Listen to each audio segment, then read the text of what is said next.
Ça paraît peut-être fou à croire, mais il y a des professionnels dans l'alimentation qui donnent des plans alimentaires tout préfaits à 1000 calories et puis qui mettent un petit peu en danger la vie des gens. Faut un petit peu que ça s'arrête. Donc c'est pour ça que tu es là aujourd'hui.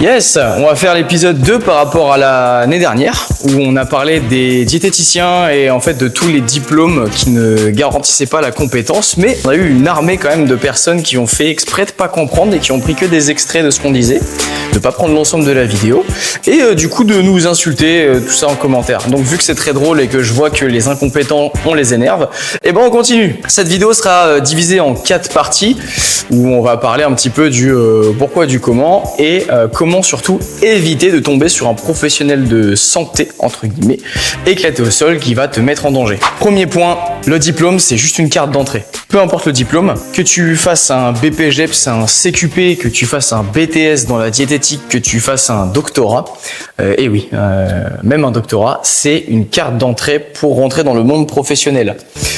Combien de coachs on a vu arriver après un BPGEPS et ne plus jamais se former, à part par du Les Mills, et du coup qui sont vraiment incompétents au possible. Combien de diététiciens on voit et combien de personnes on reçoit qui sont déjà allés voir des diététiciens comme ça, qui ont juste fait un BTS diète et après voilà, soit ils se lancent à leur compte, soit ils bossent pour une boîte et le peu de formations qu'ils font, c'est que les formations de la boîte en question. Du coup c'est en général des formations de vente et non des formations qui rajoutent de la plus-value. Donc déjà, premier point, si vous voyez que le professionnel à qui vous faites confiance n'est pas formé sur son domaine d'expertise entre guillemets, ou qui vous donne des conseils sur quelque chose dont il est absolument pas l'expert, et ben ça peut mettre un petit peu la puce à l'oreille sur son incompétence. Si jamais toi derrière ton écran t'es coach, diététicien, médecin ou kiné, que sais-je, je te conseille de te former et de trouver en fait des formations, surtout dans le privé.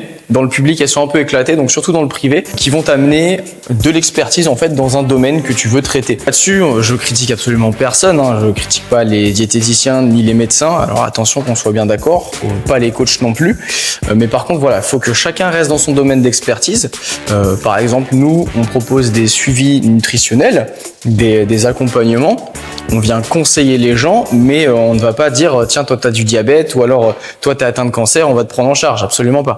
Ça, voilà, chacun son domaine d'expertise. Par contre, les diététiciens qui prennent en charge des sportifs ou des gens voulant perdre du poids et voilà, qui leur font des plans alimentaires mais éclatés au sol tout préfet, et vaut mieux qu'ils restent dans leur domaine d'expertise, on va dire. Pareil pour les médecins, un petit médecin généraliste, c'est très cool quand on a un rhume, chouette. Mais par contre, quand on a des vrais soucis et que le médecin vous dit faut arrêter complètement le crossfit, faut arrêter complètement la musculation, faut arrêter complètement le renforcement musculaire, ne courez plus, allez faire de la piscine. Pareil, voilà, on peut lui dire reste dans ton domaine d'expertise et laisse le champ d'expertise des autres aux autres. Malheureusement, en France, plus on est diplômé, plus on a l'impression qu'on a la science infuse et que tout le monde doit fermer sa gueule. Or, c'est pas parce que quelqu'un est diplômé qu'il est intelligent.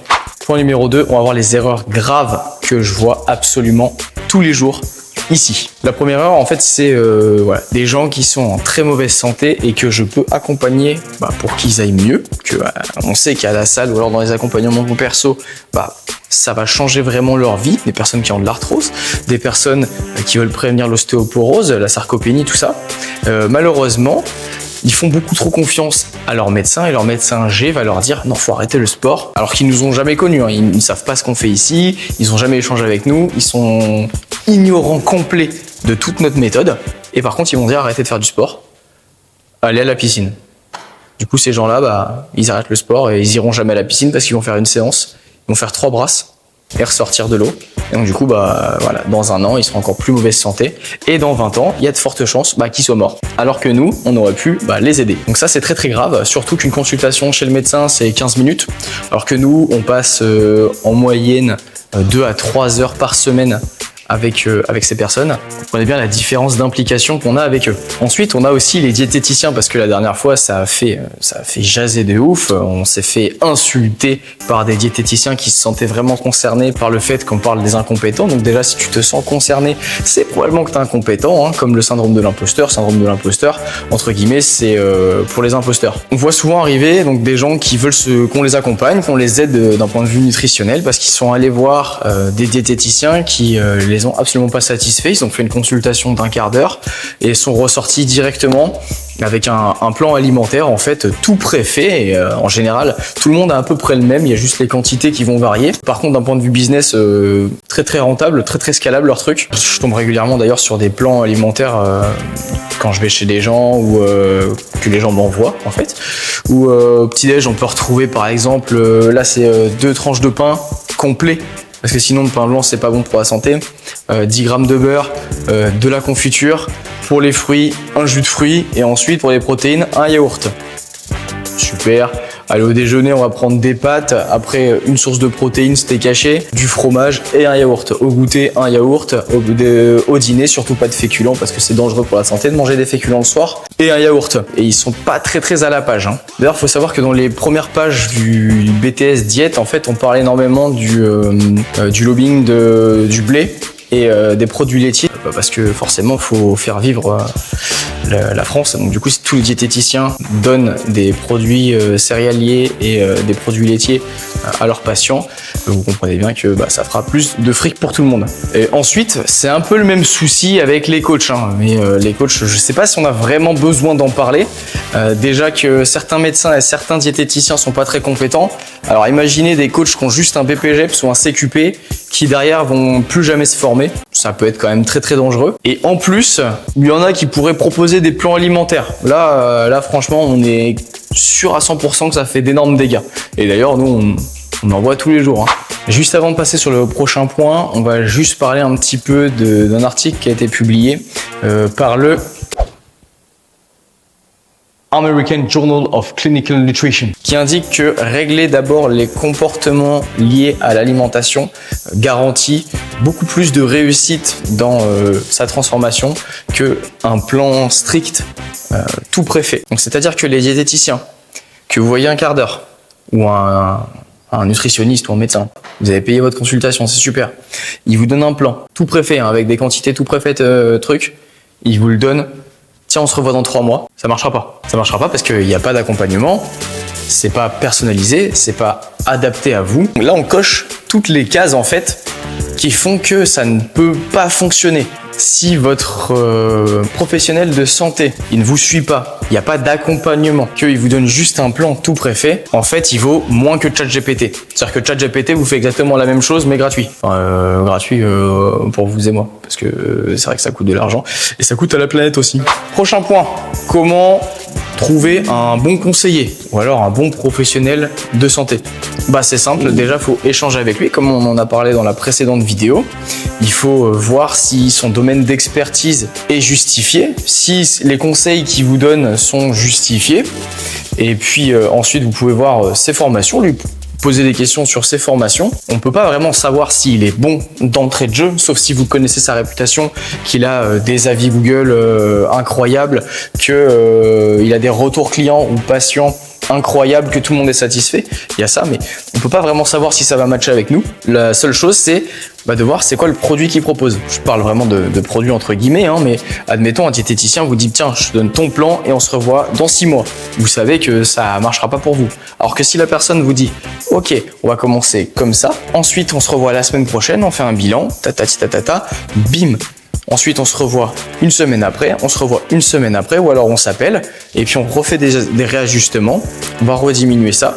Et en fait, c'est un travail d'équipe. Si vous voyez ça dans votre professionnel, vous savez que là, c'est probablement tout gagné, et que là, votre réussite dépend un petit peu de lui, mais dépend aussi de vous. C'est-à-dire qu'il ne va pas rejeter tout entièrement sur vous. C'est-à-dire que voilà, c'est un travail d'équipe. Dernier point, si jamais tu as eu affaire à ce genre d'énergumène, c'est pas grave, c'est du passé. Maintenant, on passe à autre chose. Par contre, faut fuir tout de suite. C'est-à-dire que si là, t'es allé faire ta consultation, c'est chez ton diététicien et que il t'a filé un plan ou alors qu'il t'a dit d'arrêter le sport.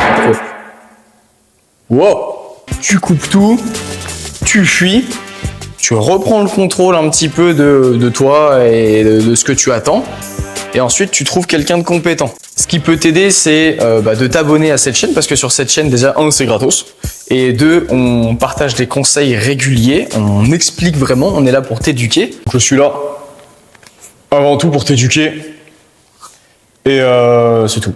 Alors oui, du coup, si tu trouves un bon conseiller qui est bien formé, qui est dans le domaine privé, tu ne seras pas remboursé ni par la mutuelle, ni par ta sécu.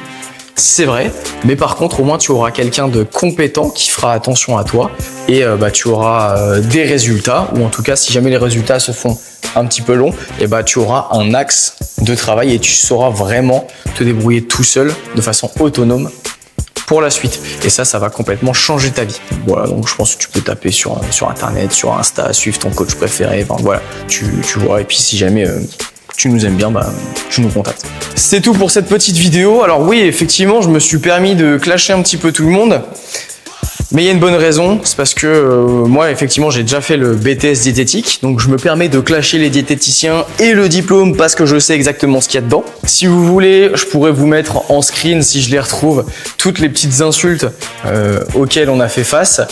Mais voilà, toutes les personnes qui se sont senties concernées par le fait que je parle d'incompétence, remettez-vous un petit peu en question plutôt que de clasher celui qui dénonce. On a accompagné plusieurs personnes sur l'alimentation depuis 2020. On a accompagné sur du coaching personnalisé depuis 2020, dans des salles de CrossFit, dans des salles de sport depuis 2019. Et puis nous, on fait de l'activité physique et on prend soin de notre santé de façon active. On se forme, on lit des bouquins, on écoute des podcasts, tout ça depuis 2014, il me semble. Donc voilà, je suis pas n'importe qui non plus, je me permets pas de dire ce que je ne sais pas. Donc c'est pour ça que je me suis permis de dire que je savais ce que je savais. Sur ce, nous savons tous que nous allons nous retrouver la semaine prochaine. Donc ceux qui savent, savent. On se retrouve la semaine prochaine.